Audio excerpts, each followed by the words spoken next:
45. The Radio Wammo Breakfast. Let's stare into the night sky with Dylan Storey from the Stardome Observatory. Thanks very much to them. Hello to you, Dylan. Hello, Wammo. Hello, and we're going to kick off with some NASA news first of all. Another milestone for the shuttle program, another final flight today. Yeah, it's the final flight of the Space Shuttle Endeavour. So we had the final flight of Discovery a few weeks ago, or a few months ago, was it? And today is the final flight of the Endeavour, on its way to the International Space Station. Is this the last of the shuttles? No, Atlantis has still got to launch, I believe. Okay. And what's the Endeavour's mission?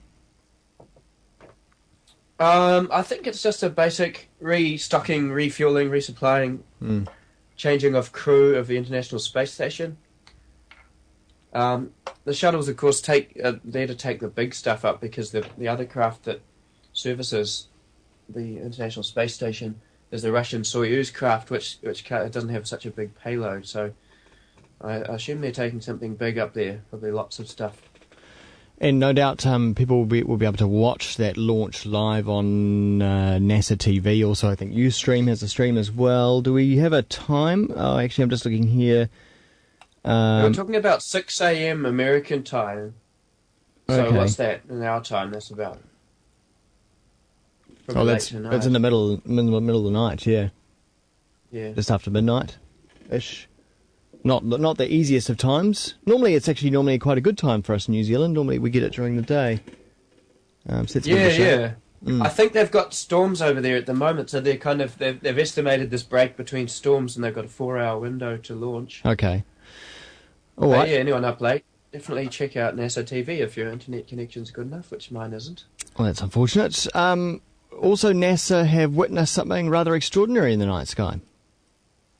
Yeah, well, this actually happened just before Christmas, but the data's just been analysed now. You know that they take these pictures and it takes a long time to process all the information that they get sent. So the two satellites up there, Swift and Hubble, have examined the flaring up of an asteroid. Yeah, happened just before Christmas, and the conclusion that they've just reached in processing the data is that it must have been caused by crashing into another asteroid. So this is quite interesting in finding out how asteroids are made, and therefore how planets might be made, solar systems might be formed, things like that. Further analysis, now they've reached that conclusion, further analysis of that data won't actually happen for another month or so. Okay. So we wait patiently to find out what the asteroid was made of. But just the fact that we've observed 2 asteroids colliding is quite significant, I guess. Those the asteroid belt is between Mars and Jupiter. Yeah. And there are millions and millions of asteroids, but there is so much space out there that the average distance between asteroids is 1 million kilometres. So it's definitely... Yeah. It's not like you see in the movies where the spaceship has to fly and dodge through all the asteroids. Yeah. That's extraordinary. So, but I'd imagine 1 million kilometres would be considered. Oh, that's quite a close. It's quite a tight asteroid field. Yeah, that'd be quite a near miss. You know, we got within 1 million k's of that one. Yeah. Now, can they tell what it's made of by the colours of the fireball that was created?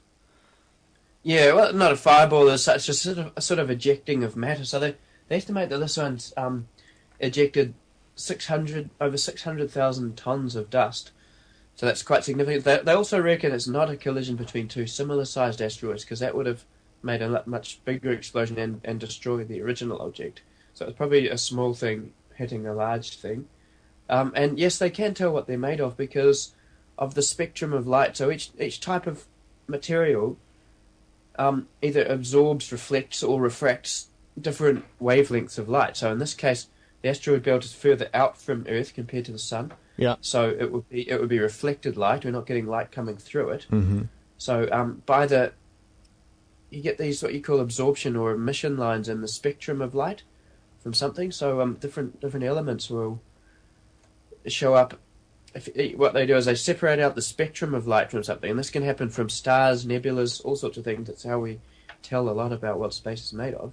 Things in space are made of. So magnesium will emit a different colour to iron, and got a different colour. It will emit little dark bands in different parts of the spectrum. Cool. So you find these lines, absorption lines, on the spectrum. Yeah. And you can tell what things are made of. It's very I only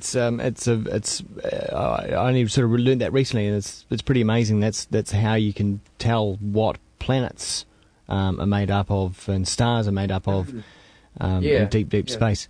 What is interesting in the night sky that perhaps people can check out at the Auckland Stardom Observatory? Well, the big star of the night sky these days, well, not star exactly, the planet Saturn it's just past its opposition, so in early April the Earth passed it in our orbit, bringing it at our closest point to Saturn, and so it's still relatively near its closest point, so it's still relatively good to see. And of course, as it gets lower and lower towards the west as time goes on, so it also gets easier to see because it's getting earlier and earlier in the evening sky. So Saturn at the moment, if you went outside tonight, it will be high in the northeast. And you can see it, it's just by another star. It's bright, it's yellow looking. And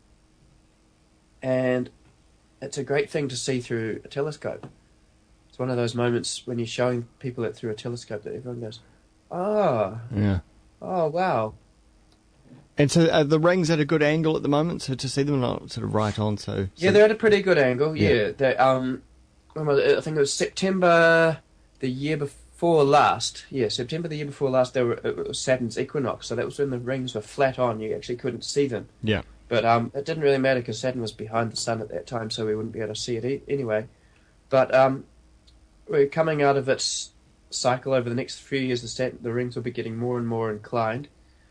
And so they're at a little bit of inclination now, so you can definitely see them, but they're not sort of leaning right over like they do sometimes, where you see this big thing. That was how Galileo saw them when he first looked at Saturn with a telescope about 500 years ago, and he saw these big circular shapes sticking up from either side. So he called it a planet with ears.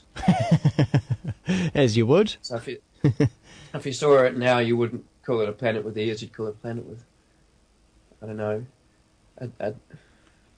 a Mickey Mouse? Large pimples. Yeah.